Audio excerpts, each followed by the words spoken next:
Hello दोस्तों, स्वागत है आप सभी का एक बार फिर से हमारे YouTube चैनल में। आज मैं आप सभी के लिए किसान और सांप की एक छोटी सी घटना लेकर आई हूँ। दोस्तों, शुरू करते हैं आज की ये कथा।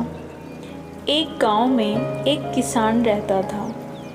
उसकी सारी ज़मीन पिछले 2 से 3 सालों में सूखे की मार से झेल रही थी और वो पूरी तरह सूख चुकी थी। सर्दी का मौसम था। किसान पेड़ के नीचे आराम कर रहा था। शाम हो चुकी थी, तभी उसकी नज़र पास के बने बिल पर पड़ी। वहाँ पर एक सांप अपना फन फैलाए बैठा हुआ था। के मन में एक बात आई कि यह सांप तो सालों से यहीं रहता होगा, लेकिन मैंने इसकी कभी पूजा नहीं की और शायद यही वजह है कि मेरी सारी ज़मीन सूख चुकी है। उसके बाद किसान ने ठान लिया कि मैं इस सांप की हर रोज़ पूजा करूँगा। किसान ने एक कटोरे में दूध लाकर बिल के पास रखकर कहने लगा, हे नागराज, मुझे नहीं पता था कि आप यहाँ रहते हैं, इसलिए मैंने कभी आपकी पूजा नहीं की, मुझे क्षमा करें।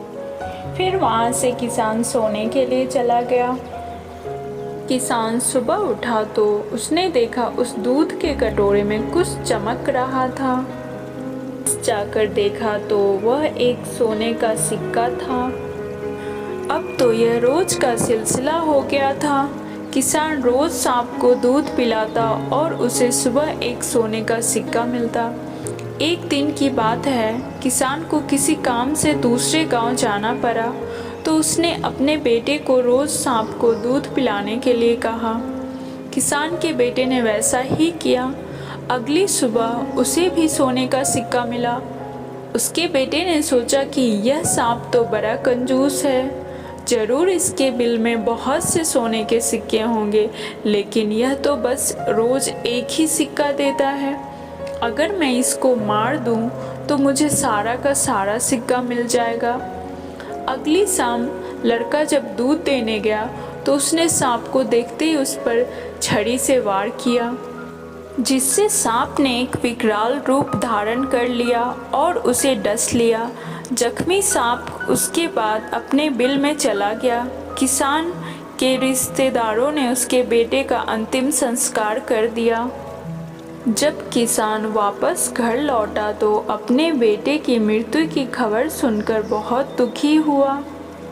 सांप पर भी बहुत क्रोध आया, परंतु सांप ने उसे सारी सच्चाई बताई। कहा कि हाँ, गलती मेरे बेटे की थी, मैं उसकी तरफ से माफ़ी मांगता हूँ तुमसे। उसके बाद किसान ने वापस से नागराज को दूध दिया। फिर किसान ने नागराज से कहा, कृपया करके मेरे बेटे को माफ़ कर दीजिएगा। नागराज ने कहा, उन लकड़ियों के ढेर को देखो और मेरे सिर को देखो। दरअसल बात यह है कि ना तो तुम्हारे बेटे का दोस्त था, ना मेरा कोई दोस्त था।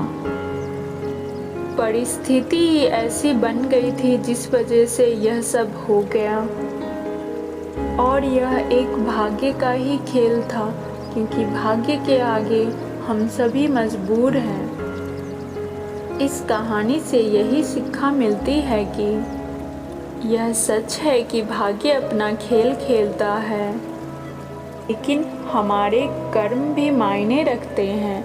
लालच का फल हमेशा बुरा होता है।